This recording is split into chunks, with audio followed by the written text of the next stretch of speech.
Kjo është shpella e Platonit. Kuptohet, kjo video është sajuar në të shumtën e saj me ndihmën e IA-s. Megjithatë, shpreh filozofinë platonike. Sa shekuj kanë kaluar, edhe mbetet aktuale.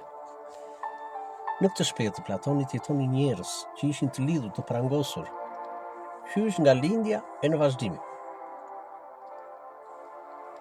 Pra ata nuk lëviznin në drejtime të ndryshme. Shikimi i tyre ishte përpara, në këtë mur të shpellës, ku lëvizin ije të ndryshme. Këto ije për këta njerëz janë e vërteta, janë realiteti që njohin, për të tyre nuk ka tjetër ekzistencë. Por prapa tyre, këto ije krijohen nga ije bersit, nga ata që komandojnë këta njerëz. Është një zjarr i madh, midis tyre njerëzve dhe zjarrit, janë ije bersit. Në një moment, njeri nga banorët e shpellës këput prangat, ngrihet, kthehet dhe gati verbohet nga drita e zjarrit. Ju flet, ju tregon. Askush nuk e merr për seriozisht. Fillon të ecë në drejtim të daljes së shpellës.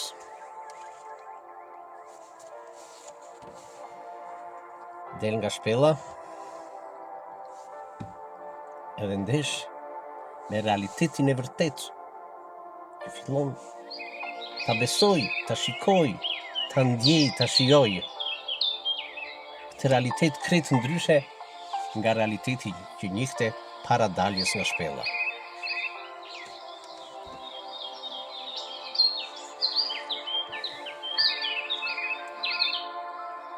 Entuziazmohet nga kjo pamje dhe kujtohet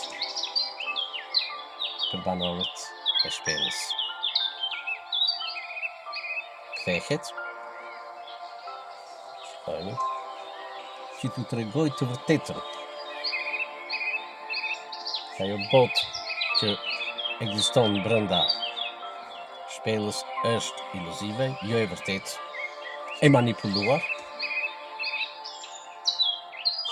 Dhe jashtë saj ekziston bota e vërtetë, që u takon njerëzve. Ta jetojnë, ta gëzojnë.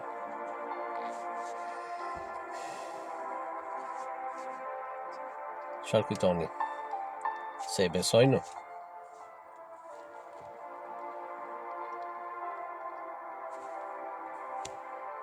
Shikojmë.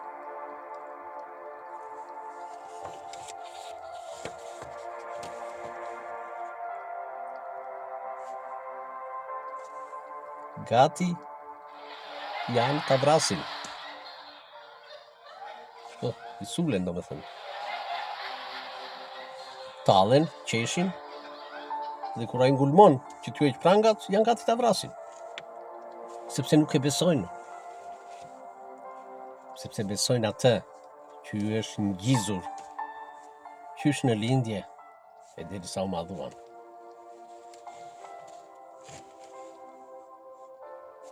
Dhe vazhdojnë shikojnë.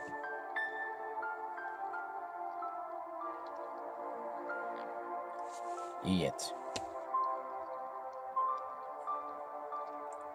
E skenarin e skenaristit.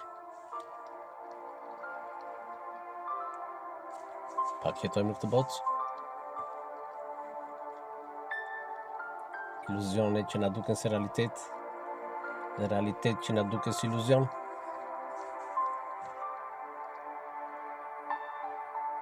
Sa do me thënë se kjo esej, kjo shkrim, kjo filozofi platonike.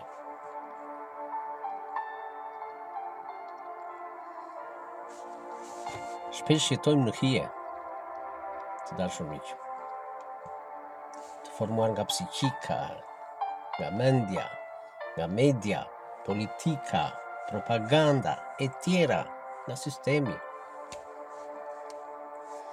Dalja nga kjo shpellë, çfarë kërkon? Guxim, si guxoj ai. besim, si që besoj ai. Njohje, si që arriti të njohë, dhe shpresë për një jetë më të mirë, më dinjitoze, më njerëzore. Fatkeqësisht, vazhdojmë të jetojmë edhe ne në shpellën e Platonit, mes realitetit dhe virtualitetit. Dalim nga një shpellë dhe hym tek tjetra, pa e lënë mbrapa atë, për të parë e përjetuar e për të gëzuar realitetin e vërtet, një thjesht të natyrës. Atë realitet që na përket si njerëz, realitetin njerëzor. Ati njeriu që kërkonte dikur Diogjeni me kandil. Faleminderit.